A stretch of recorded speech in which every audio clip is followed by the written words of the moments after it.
Category 4 Hurricane Ian made landfall west of Fort Myers, Florida on September 28, 2022. Ian's torrential rains were the third highest ever recorded from a tropical system since 2005. Ian not only flooded Florida, but many parts of South Carolina and North Carolina. In the last few years, major hurricanes such as Harvey, Katrina, Florence, and now Ian have battered and flooded many areas in the United States. Problem is, thousands of cars sit in flooded waters for days or weeks. And after the floodwaters recede, that's when unscrupulous car sellers can make their move. Along water lines right there. Carfax estimates there are at least 500,000 cars that were damaged by flooding from these natural disasters, and many of them are being sold as undamaged. Unfortunately, dishonest car owners or dealers make cosmetic repairs to flooded, damaged vehicles and put them back in the market by selling them to auctioneers or registering them in other states without disclosing the damage.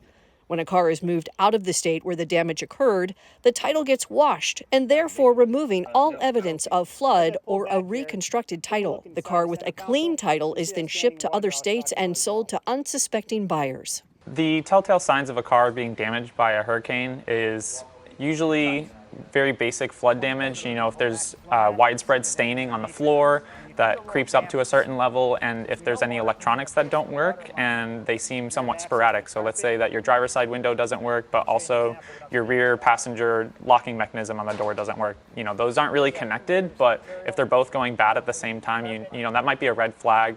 And then also any smell that the car might be holding because of any rainwater or floodwater that's gotten into the car. What looks like a good deal to a buyer turns into a series of costly repairs months later.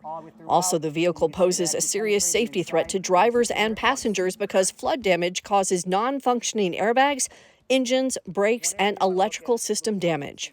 Over 8,000 cars. A flood-damaged car is one that has been completely or partially submerged in water where the body, engine, transmission, or other mechanical components have been damaged. It's not looking good, Michael. Since vehicles may have been submerged for days after storms, these types of cars pose a dangerous threat to consumers. The hurricane comes and goes, and a lot of people forget about the fact of the impact that the hurricane can have on vehicles. You know, not just for the next couple of weeks or the next couple of months, for the next couple of years. You know, you might be seeing cars that, you know, come up for sale down the line that are flooded. So, and definitely do your due diligence and ask the right questions to be able to make sure that you are purchasing a vehicle that's going to have long-term reliability, and try to avoid those cars that have been flooded by the hurricane, or at least if you are going to buy one with flood damage, it's been properly repaired. Definitely showing signs of flood damage in the back of the car. Agencies like AutoCheck or the National Insurance Crime Bureau provide a free storm damage scan for consumers to check cars before they buy them. By using the VIN number, the services will tell you whether the car was reported as damaged or if the car was registered or titled within 12 months prior to a storm in the counties affected by the recent disasters. Bottom line, be wary of someone trying to sell a car below its market value. You can always protect yourself by insisting on a warranty or refusing to buy the car on an as-is basis. I'm Leslie Hudson reporting.